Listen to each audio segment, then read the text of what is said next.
Everybody stop what you are doing. If you are hitting bad drives and hitting at the golf ball, we're going to show you exactly what to do instead to help you hit the drives of your life and essentially get good at golf. Hi everyone, my name is James Robinson. Welcome back to Get Good at Golf. On this channel, me and Chris aim to help you get good at golf just one day at a time, Monday right through to Friday. If you want bonus content, check out Sunday Club for fun-filled extra content. But today we're going to talk about people who hit at the golf ball. And this is something which so many people do. I've given thousands of lessons in my life. I've played with hundreds of people in pro-ams, and I have to say a very high percentage of mid-handicap to high-handicap golfers, even the occasional low-handicap golfer does this, and it's quite destructive in the game. So if I was to hit at the golf ball, you can see there that yes, I can generate a little bit of club head speed, yes, I can get a golf ball out there, I can get a drive coming out nice and low, I could even potentially get one coming out nice and high if I was to just really try and get that. But that's not very consistent. You're not going to, that's going to, all right, that, isn't it, actually? But you're not going to be able to do that on a consistent basis, especially under pressure. When you're playing golf, if you're playing in the Sunday Medal, if you're playing in your club championship, if you're playing in the Open, or you might just be playing with your friends in a Friday 4-ball, you need to be able to handle the pressure, whatever pressure that may be. And to do that, you have to be able to rely on your golf game. You have to be able to rely on a couple of different factors that are going to help you get the ball round and keep it in play. So one of that things is sequencing. It's how do I get this golf club around my body in a fashion that I can keep doing that time after time after time. That was actually better than the one that I was shocked with, and it's something that I can repeat doing, like I said, time after time after time. Now if you look at my sequence here, what do we think I am doing to keep hitting those balls nice and straight with a little bit of a fade? So a sequence is actually a race between all of your body parts, and certain body parts have to win the race for you to hit good golf shots. Now if I'm going to hit good golf shots and I'm going to have a little bit of a race with my body, it's important that we load up correctly. That's the first thing about a sequence. We have to sequence back properly in the backswing. So I'm going to make sure that the club moves first. You can see how stable my lower body is here. Chris has got a really good drill for you with this coming up very soon, guys, so make sure you stay tuned. I think it might even involve the alignment stick, does it, Chris?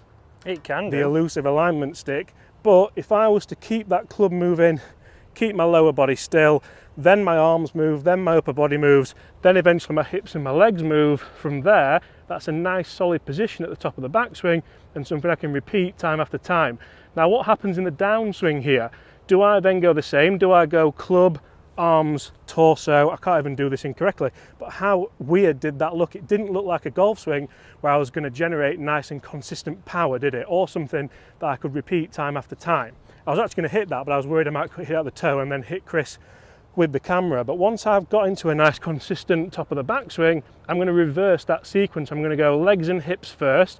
You see how that left leg is opening up now. Then my torso comes round, then my arms come round, then I release the club. That looks like a much better impact position, doesn't it? So that I can then commit to those drives and start hitting them down the middle of the fairway.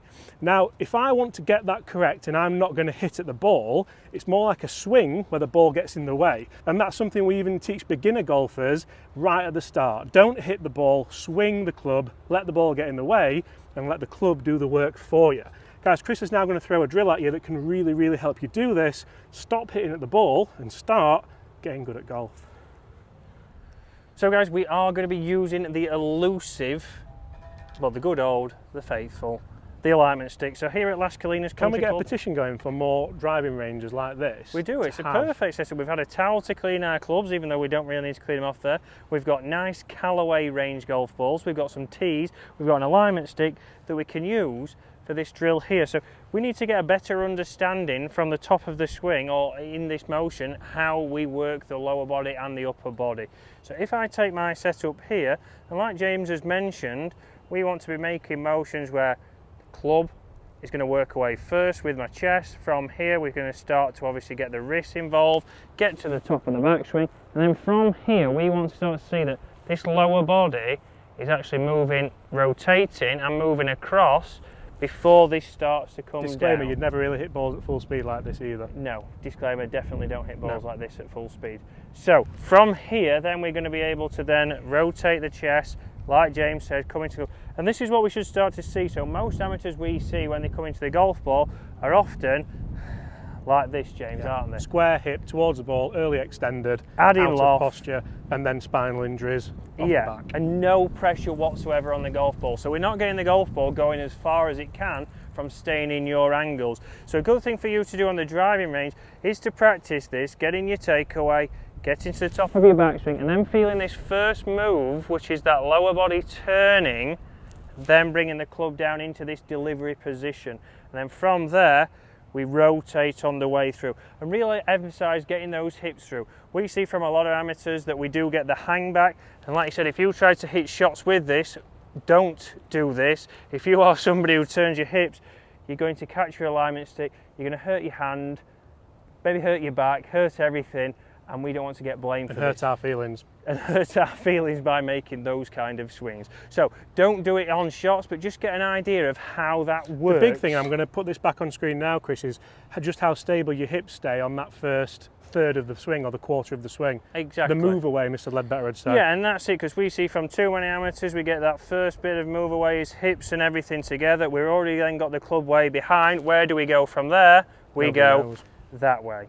Straight over, down into the golf ball. You're taking a divot with a driver. Nobody wants to see that. Nobody wants to do that on the first tee. It launches low, it either goes left or it squeezes out to the right, and it also goes nowhere. So after we've done that and we've got a good feel of what we're trying to do with our lower body, we then can add this drill in, which I would recommend starting with a pitching wedge, not necessarily straight on your driver. We know you all like to start with a driver and practice with a driver and hit loads of balls with a driver. But for this, we're going to work on your sequence. We're going to get into your setup, nice and easy with that pitching wedge. Once we're comfortable, we're going to step back together, so feet together, club a little bit back, and I'm going to make that motion, so takeaway. And as I do the takeaway, I'm going to start stepping towards that target. So that's going to help me get my lower body moving straight away. So it's going to look something like this. Take it away, step, and through to a nice balanced finish. You can see there, I've returned my stance to exactly where it was at the start. So I haven't done a step drill where, if that was my ball, I'm in normally, I step together, but I haven't gone there. I haven't overstepped how far I'm going to go. I'm just trying to return exactly to where I was at the start if I was taking a normal setup. That's going to get me transferring my weight, that's going to get me sequencing correctly, and that's going to get me good at golf. So in again with this, you can do this with all the way up your irons. So start with the pitching wedge. When you're comfortable with that, go to an 8 iron, go up to your 6 iron, go up to your 4 iron, and eventually you'll be able to do this with a driver. But together, once I take the club away, this is the hardest bit, is getting the takeaway and the step timed at the same time. So just practice that a little bit and then come in and hit those shots. Once you're comfortable with that, we can certainly then bring that into the driver, so we can get set up with a driver, feel comfortable, come all the way back and bring your driver back so it's in line with your feet, and the same thing. You'll see that's launched. It's an incredible ball flight. Straight down the middle, launched nicely. We've put pressure on the golf ball. And again, that wasn't 100%, was it? And that was nice and in balance. So that was, again, probably 6 out of 10. I've not gone fully. But when we're on the golf course, what I want you to think with all of your clubs, when we talk about stop hitting at the golf ball, is treat it as an 8 out of a 10 swing. That's not saying hit it 3/4. That's not saying take some speed out of it. That's just saying when I make this swing, I'm swinging 8 out of 10, and I can keep my angles,